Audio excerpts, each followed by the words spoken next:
Preachers on Beats, a 100-fold series. Jesus tells a parable, and the parable is Mark 4, and in Mark 4 he says, if you don't understand this parable, you won't understand any parables. And the parables are about the kingdom. So if you don't understand this parable, you will not understand anything I'm telling you about the kingdom. And we all know which parable that is, because it's so important. The farmer sows seeds. Correct. Well done, everyone. You think, how long have I been in church for? It's okay. Yeah. The grace movement was amazing and vital because it restored a truth to the church. Okay? But the fivefold ministry are to build you to the fullness of the stature of Christ, ... so you won't be taken by every wind of doctrine. Not demonic doctrine. Because if you're a fully manifest son of God, or you're in the fullness of the stature of Christ, and someone says, guess what? There's healing in the Bible. You go, yeah. It's not a movement you chase.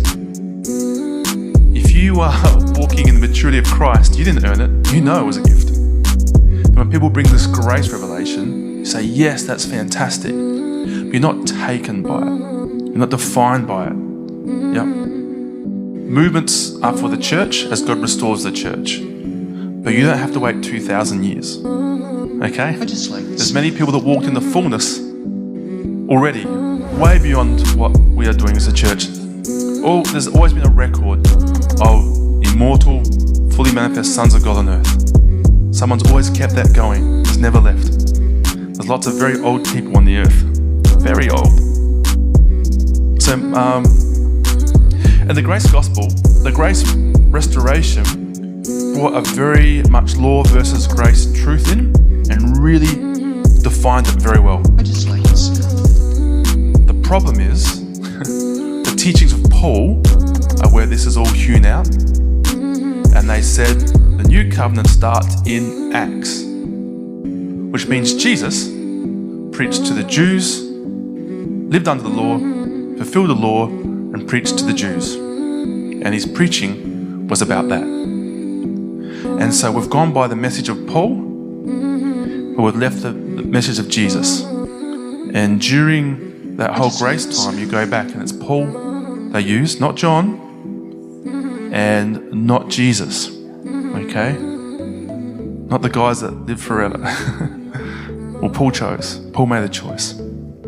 They said, if you go to Jerusalem, you will die. He goes, yep, I'm choosing to go. I'm choosing to leave. See it. But Jesus didn't talk about the old covenant under the old covenant. He spoke about the kingdom.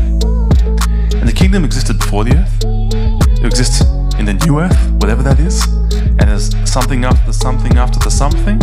It exists there. And Jesus is saying, truly, truly, this is what the kingdom is like. Not the new covenant. They're right, Jesus did not preach the new covenant. He preached the kingdom. The new covenant gives us access to this kingdom as sons. Yeah? So the words of Jesus are very important. The new covenant is a covenant. The next one. And there's more coming. Because while we are yet sons, what we will become, we do not know. Okay? So there's more coming. And there were ones before. Adamic covenant, Abrahamic covenant, Noah had a covenant, King David, Jesus brought a new covenant, which is superior by far, better than the Mosaic covenant. Lots of covenants. We're currently in the new covenant, and it is so good that we reject it. We would accept the Mosaic covenant much quicker than we accept the new covenant. Okay? So Jesus spoke about the kingdom. In Mark 4 he says, this is the most important one. If you don't understand this, you won't understand any of my parables which explain the kingdom. And just very quickly, a farmer sows seed. The seed goes into the field, and some gets no return because it falls on hard ground, or the birds take it, or the weeds choke it out. Okay, the weeds are the concerns of this world, money and the deceitfulness of wealth. And then there's seed that gets a 30, 60, 100-fold return. That's great. And the only difference is the condition of the soil. This is the secret to everything you desire, the kingdom. The soil. And Jesus says very clearly, the soil is your heart. Your field is your heart. How you respond. But the seed is identical. Okay? Now, I'm talking about the seed of salvation today, that you can be born again. That truth. Because the gospel is the power to salvation for those who believe.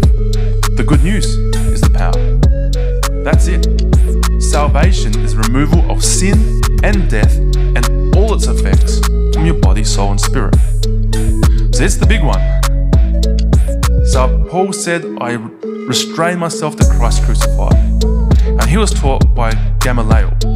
So he was a very, very smart man and knew lots of things. But he preached this because the gospel is the power of salvation. Everything, all the effects of bleeding Eden are undone by the gospel for those who believe. Just believing. The word goes out, and do you believe? How you believe, your heart, depends on the return you get. 30, 60, 100.